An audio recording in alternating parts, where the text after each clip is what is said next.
Hi everyone, Trina Phoenix here, and this is 2.4 of, this is the book, in case any of you wanted to see. I get a lot of people asking about the book, and this is the book. She's an amazing writer. She's done so much research, and I would suggest to buy everything she prints, because I've bought everything that she currently has. So if she comes out with anything new, I'm sure I'm probably going to buy that too, because I just love the way she puts everything together. Her mind, it thinks exactly like mine does. So I resonate with her instruction, her teachings, everything that she's learned. It's gone such a similar path to how I was raised and how I came into my own awakening. And my awakening has come in so many levels. I mean, it started when I was a little kid, and it just kept going. So it's been so many years of different things that have happened, and some of you are just waking now, and you guys get to like catch up with 20, 30, 40 years of us going through this stuff, and you can like download it so quickly, because when we're the collective, when I learn something and 100 different monkeys learn the same thing, it hits the collective. So many of these things, the collective has been hit. So now learning to astral travel will be a lot easier. Learning to do deep trance work will become easier. Learning to see with inner vision will become easier. Learning to meditate and connect to your higher self, it will become easier, because so many people now have these vibrations and they have it in them and they're practicing. So with that, that's a gift for the collective. It's a gift for everybody, because it goes through the collective. So as we're learning, practicing, putting our minds together, focusing on similar things, working on similar things, we're hitting a collective resonance, which is powerful, because when we come together in resonance and focus on things, we will literally see them manifest. I've seen this happen in groups. I've seen this happen in Dr. Emoto's work, The Hidden Messages in Water. Quantum science is hard to validate, because the experiment will change based upon who's watching. So I said, the power of perspective. We all hold a unique perspective, and that is your point of view, your point of consciousness. So they're all uniquely different, and through that uniqueness is where we get the fullness of creation and the ability to imagine and have so much diversity. I think that Earth might be one of the most diverse planets in all of the entire system. So I think it has the most amount of species, plants, animals, all the way through. It's always been told to me that it was a living library. And I was like, wow, that's kind of beautiful, that Earth is a living library. And it's because of the position of the solar system. It's in the Goldilocks, and its ability to sustain so many different kinds of life. So with that, we are part of this bioorganic structure, having bioorganic bodies. And not only do we exist on the quantum field, so does Earth. So the Earth is existing in her quantum state, just as we are. So as above, so below. This is the whole concept of that, because each of us has a higher self. It's your energetic template, the blueprint, your twin, and it's an image of you. And it was created in the astral, etherical realms before it could get its foundation into matter. So with this, understand that this is the temple, because you've built this bioorganic structure to exist in this realm. So you are a spirit that it's created a body, and your spirit is inhabiting this body. And when the body is done, the spirit returns back up to you, your original template, your light body. So The light body is the quantum part of you. And the quantum part of you is literally, it's operating all of you. Because your subconscious mind is what does digestion, blood pressure, alchemical processes with the body through the glandular and endocrine systems. These are all subconscious. These are all the divine feminine. It's all mom. She's the subconscious part of us. So it's father too. It's so intricately connected. Because when you get into the essence of it, one doesn't work without the other, especially when you're talking about matter. So with biology, physical biology, yeah, one without the other, it's not working. If it can even operate at all, it's not working the way it should. So we have to have both. And this is where we've lost so much of everything of what we are. The suppression of the divine feminine in balance with her counterpart, the divine masculine. Could you imagine if we could bring this back into balance? It would stop pedophilia. It would stop so much sexual dysfunction. Because the sexual dysfunction that we see within our society is a result of not knowing that we are both. We are masculine and feminine in one body. The gender part comes later. But what you are as a being is both. The gender, that just comes with physicality in this realm. I believe that you exist in higher realms where you're androgynous. You're both. It's a true template of man. It's woman. It's man with womb. It has everything. So, and it can be expressed as feminine or masculine. But it's both. And it doesn't need anything to create. It can create from its own being, with its own self. This is truth. But I think also, too, the separation might have been a gift. Because, sorry, I have a fluffy ball, one of my puppy's hairs. I can feel on my lip. I think the separation, to be able to experience polarity and duality, and the separation of part of you would create a longing, an eternal longing, a deep remembering of wholeness. And you would always be seeking to return to that wholeness and that fullness. And this is why we love love. It's the closest thing to it, is that wholeness is love.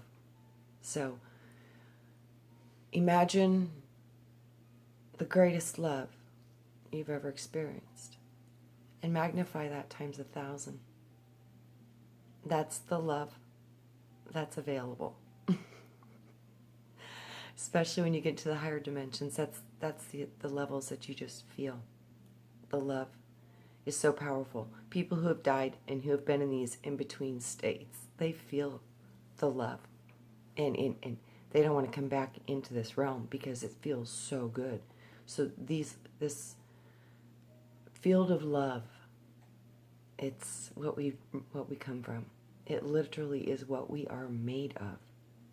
So connect to the love, because it truly is the greatest force of all we see.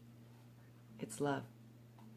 So with that, we're going to get back into, first I wanted to get into the eternal triad, and then we'll go into that, after that, the 4 male and female polarities. So the eternal triad, the Great Mother was seen as a triad of constantly evolving stages, cyclical, not linear, like nature itself. She ushers the soul into a higher phase of existence, blessing each stage along the way. This includes life, death, and rebirth.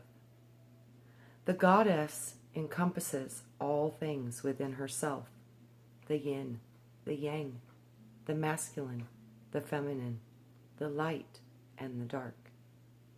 Her lunar phases represent the cycles of birth and life and death, reflecting the three phases of a person's life: the maiden, the mother, and the matriarch, or the youth, the man, and the sage. Unlike the warrior gods, who stood outside creation, ordering and punishing the mother, she was alive within her own creation, taking responsibility for the many cycles of life. She exists within the matrix, and all things are woven within her. She is not absent from the world, but alive within everything, in both the seen and the unseen dimensions, and these realms all share the sanctity of the original source. Such an image helps us honor the sacred in everything, fostering compassion and kindness to all. And I'm pretty sure that might be the truth about Mom in this matrix. She is creatrix. Everything comes through her darkness, through the womb. I saw us coming out of source through the darkness as stars, points of light, and somehow they got fixed and anchored into the firmament of our skies.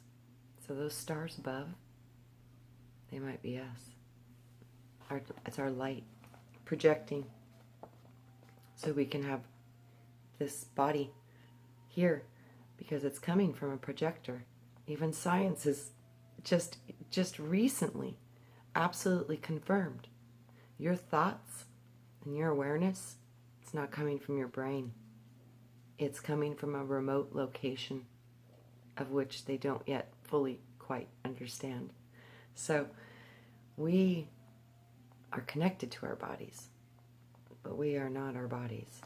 We are using our bodies as vehicles to be into this reality, into this dimension, but it's temporary. So the 4 male and female polarities. All souls are a part of one soul, which is the soul of this cosmos. Souls all have one nature. They are neither male nor female. Such a difference of sex arises only in the body. Thoth, from the Hermetica. Now we return back to the journey with Shasta. So this is the second meeting at Shasta's home. The second evening, the group gathered at Shasta's house. It gave me a way to begin to unravel the injustice that I had discovered in the foundations of the world. I was quiet. Wednesday evening, between Candlemas and the spring equinox, the nip of winter just loosening its grip, as we found ourselves once more seated in a circle with the warm radiance of the cheerful flames burning in the fireplace. Tonight, Shasta began. We had settled into our places. I wished to talk about the 4 male and 4 female polarities that are expressed by the one creator behind it all. Egyptians called this divine presence Atum, the first primordial intelligence that set everything into motion. This is the creator that exists before even the polarities of the Divine Mother and Father. However, in all the subtle realms of spirit, as well as the worlds of form, yin and yang polarities existed in a constantly moving dance of energies. In the East, the yin has come to signify all that is resting, receptive, contracting, moist, cold, and dark, while the yang is seen as the active, expanding, rising, hot, dry, and light energies that make up the spirit of the universe. The Chinese called this spirit the Qi, or the Tao, and acknowledged that the yin and the yang, the male, or that the yang, or the male, exists within the yin, just as the yin, or the female, exists within the yang. One grows out of the other, and neither could exist without its opposite. Man could not exist without woman, nor dark without light. They coexist and interpenetrate the other. The universe itself is created through the relationship between the yin and yang, the heavens and the earth, and its intercourses between them is which produces everything. I found myself reflecting on the famous Taoist symbol of the black and white swirls that make up the circle, and how there was a little bit of white inside the black and a little bit of black within the white, visually expressing the same divine principle. Yet each of these polarities has a positive and negative expression of itself. While we can make a list of the apparent opposites, like heat and cold and up and down, active, passive, we should be aware that there are both negative and positive poles of the male and female path. This is a symbol of the I Ching, or the Tao.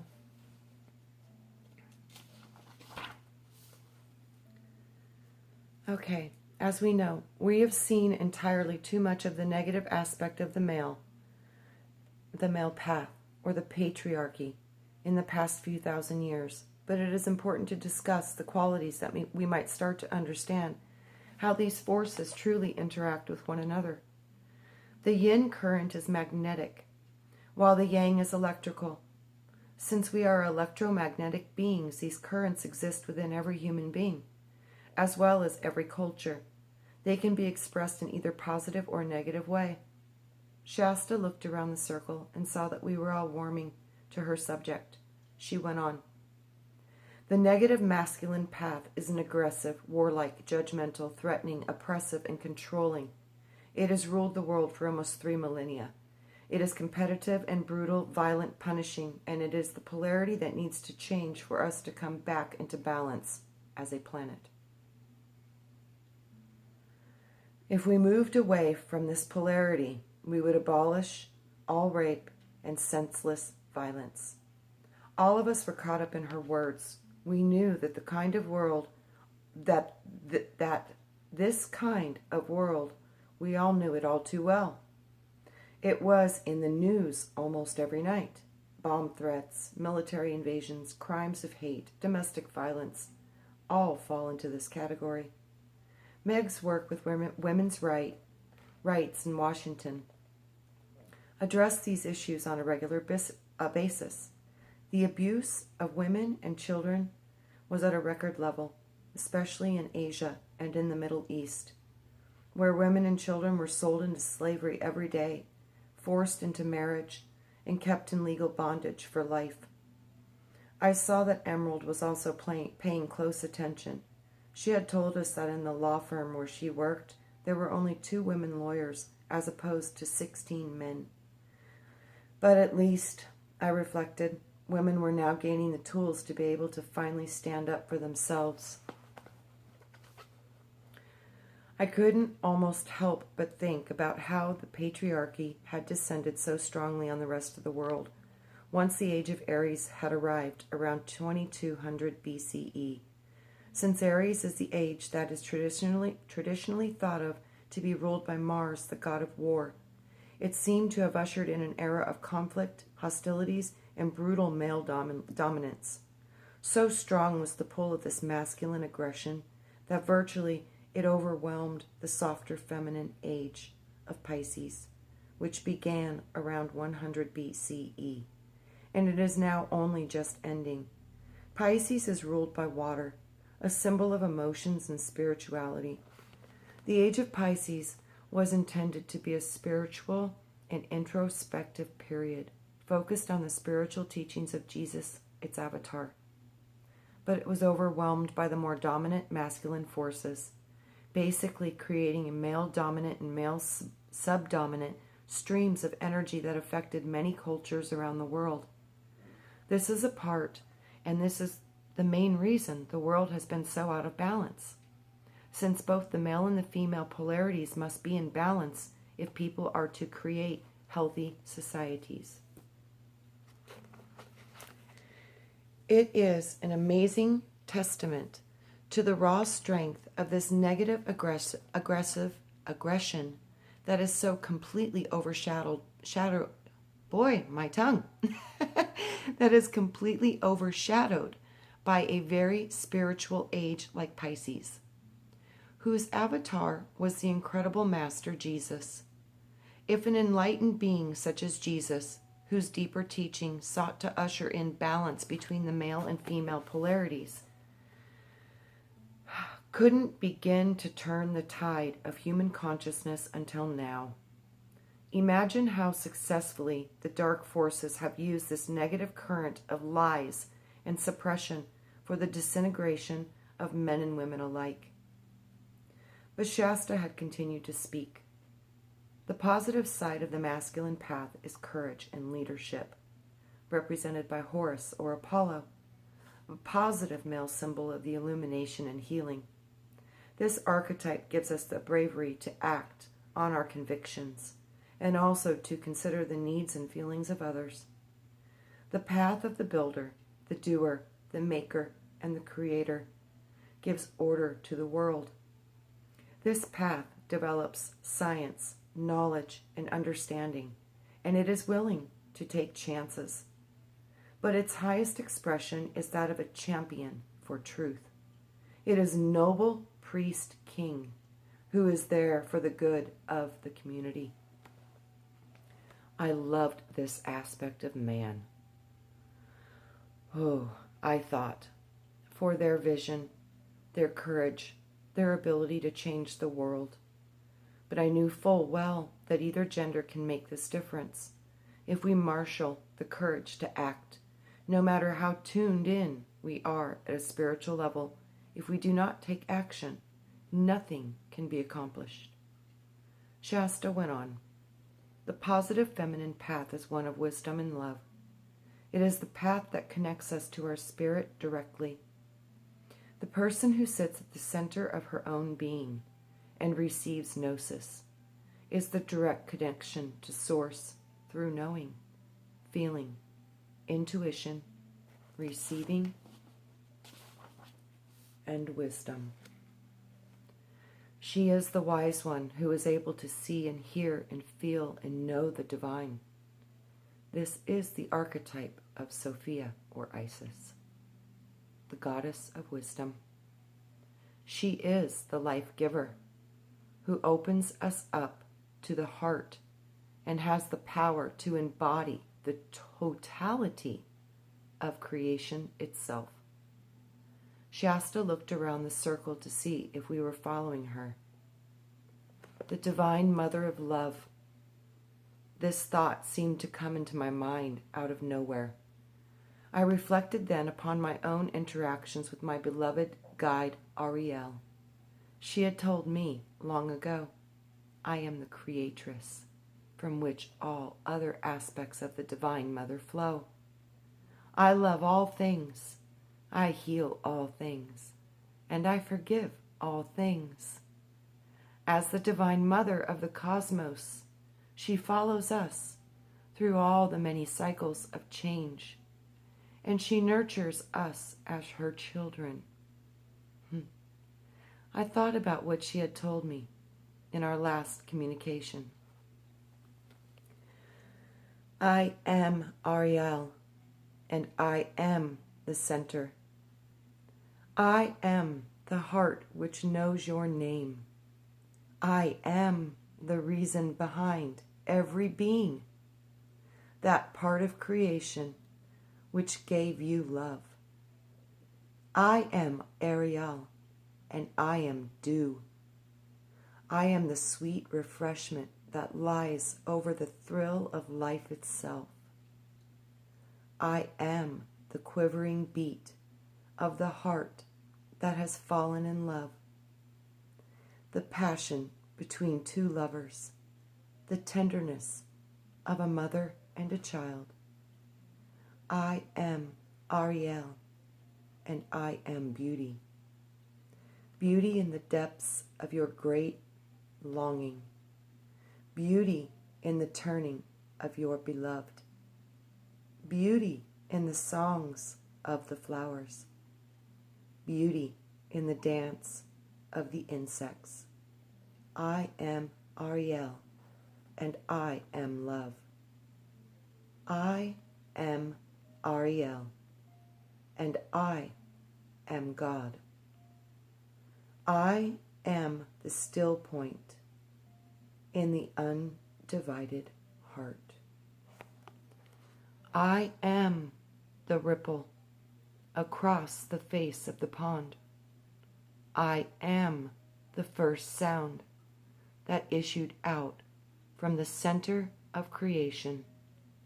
I am your daughter. I am your mother. I am your wife. I am the cup of the hands that hold you in the mother's womb. I am your lover, and I am yourself. I am Ariel, and I am love. Wow. That was powerful. Whew, okay. Shasta was still speaking. Yet there is also a negative side to the feminine polarity, just as there is to the masculine. This negative aspect of woman usually emerges when the positive creative expression is blocked. This is the path of gossip, jealousy, and neediness. It is also the misuse of the power of the sexual to manipulate and to deceive. When women do not get to express their positive attributes directly, they fall into using their negative ones. We can see this in history when women were given no choice in a world where man had all power. How else can woman get her needs or her children's needs met if she does not have the power to make a living or make her own decisions, or to be respected as an individual without having to be punished for it? Thus, the negative polarity of the female becomes manipulated and cunning because she is not allowed to ask for what she wants or needs directly. She must do it through the one thing that men most want, her sexuality. Shasta looked around the circle. I could see from the other women's faces that this was a story that they had all recognized, and we are not proud of it. When the women had no control over their lives, they used the only thing left to them, their sexual allure, to get what they wanted, to get their way. Shasta looked serious. This does not really work for very long, because the women who enticed the man without the intention of delivering real emotional intimacy is acting dishonestly. She angers him because he can sense it, and he has temporarily lost his power. So the man who is already in his negative, over-controlling imbalance winds up feeling resentful and manipulated. This polarizes him into a more aggressive state, and he becomes even more threatening to her. Then, afraid for her safety, she tries to hide her real motives. The motives of her bring her further into deception, which makes the man even angrier. Before you know it, he has brutalized her. Later, when the dust has settled, both people feel ashamed and hurt, not only less empowered, but also less worthy. Then she goes into domestic violence statistics and stuff with 50% of murders are committed by husbands and boyfriends. There's so much fact, statistics, and evidence to support all of this truth.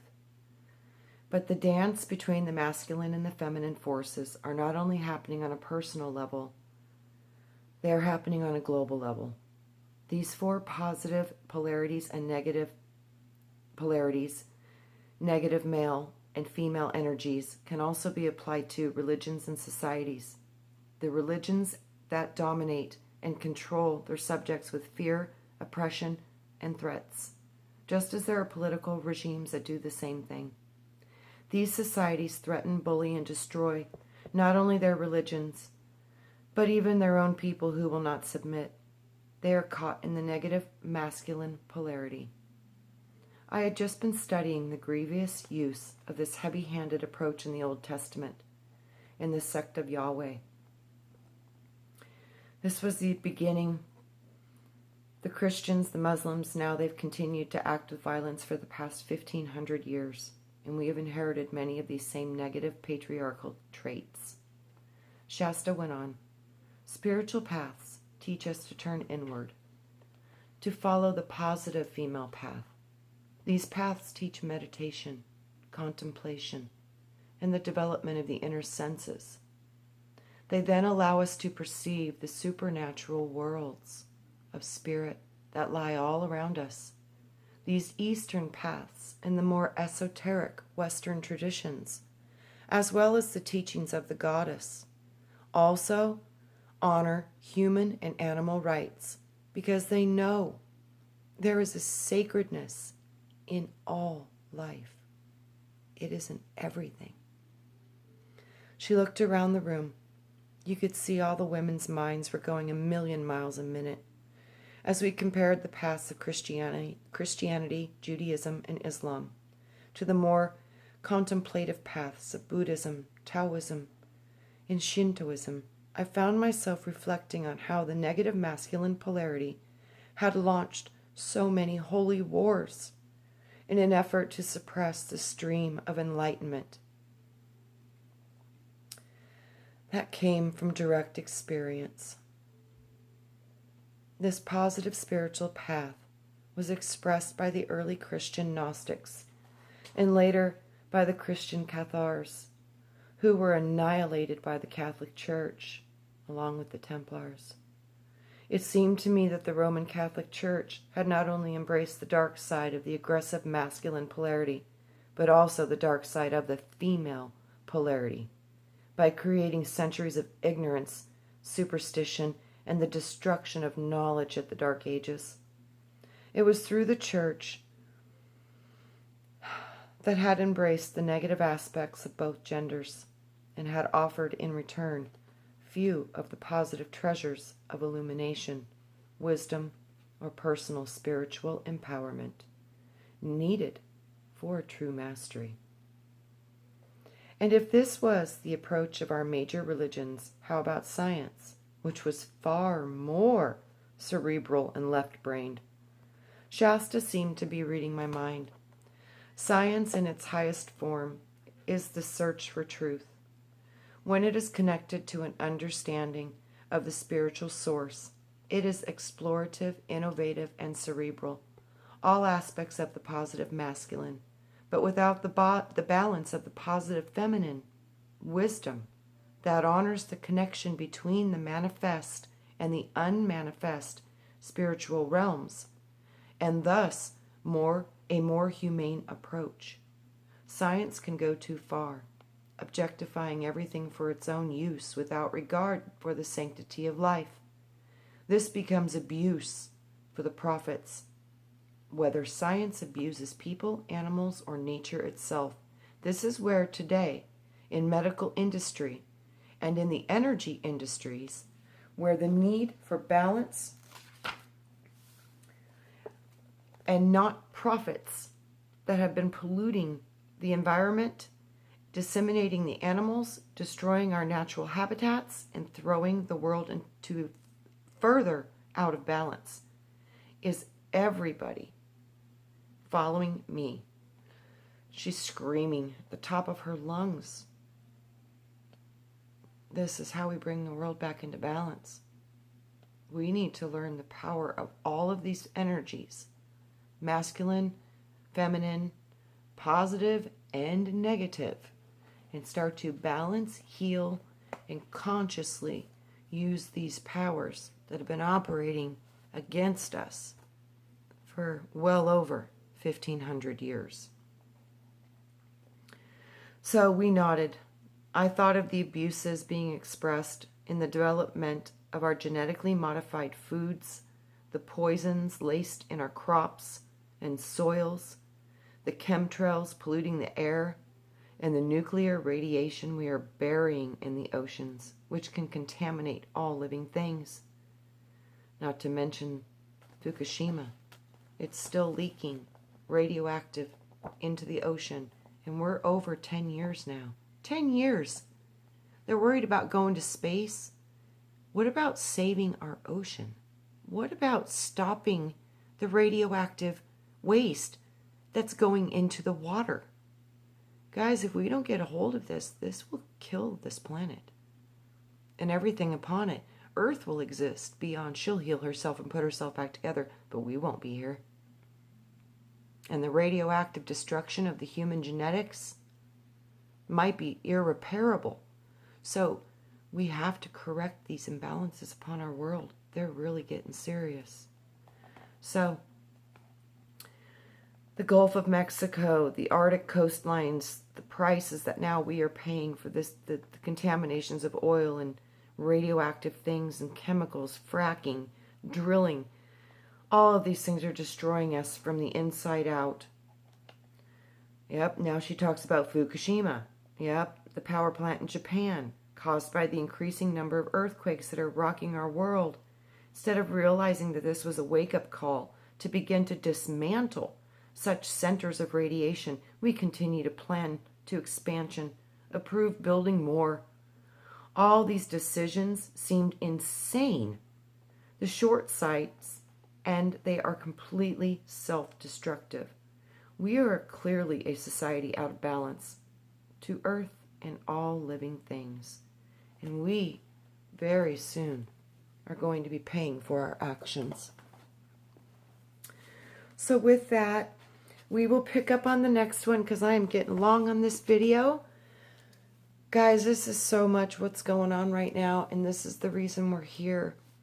We've got to find a way to start to put a call out to the leaders that are leading us right now and shift the direction from technology into technology that might be able to restore and heal our planet and our waters and our soil and our air, because if we don't, there's a potential we might not have a planet left. It's really getting insane, and the implementation of 5G might be another tool to make this further harm biological genetics. And I see an attack right now happening on our genes, our genome. I literally am seeing this. So orgone, the orgone pyramids, shungite, crystals, meditation, prayer, blessing water, blessing food, blessing the sky, blessing the waters, healing it all, sending love, sending restoration, regeneration, just full, going back to the original templates, grabbing the codes, bringing them into your being, into your body from your higher self, and planting the seeds into the earth. I see us needing to do this. Go to the light, your template. Grab the original codes. Bring them down into your body and plant them into the soil. They're telling me, do this, children. Bring your light from the heavens into your body and anchor them into the soil of the earth. We have to start balancing out this genetic codes. And these are light codes. So the light codes are stronger than the genetic codes if we can bring the original codes back into matter. So this is one way we can win. So I love you all. We will pick up on the rest of Shasta's house and what she was discussing with the women in the circle. So I'm on page 184. For many of you who would like to know, this is where I'm ending, is on page 184. And we started with the eternal triad, which was on page 167.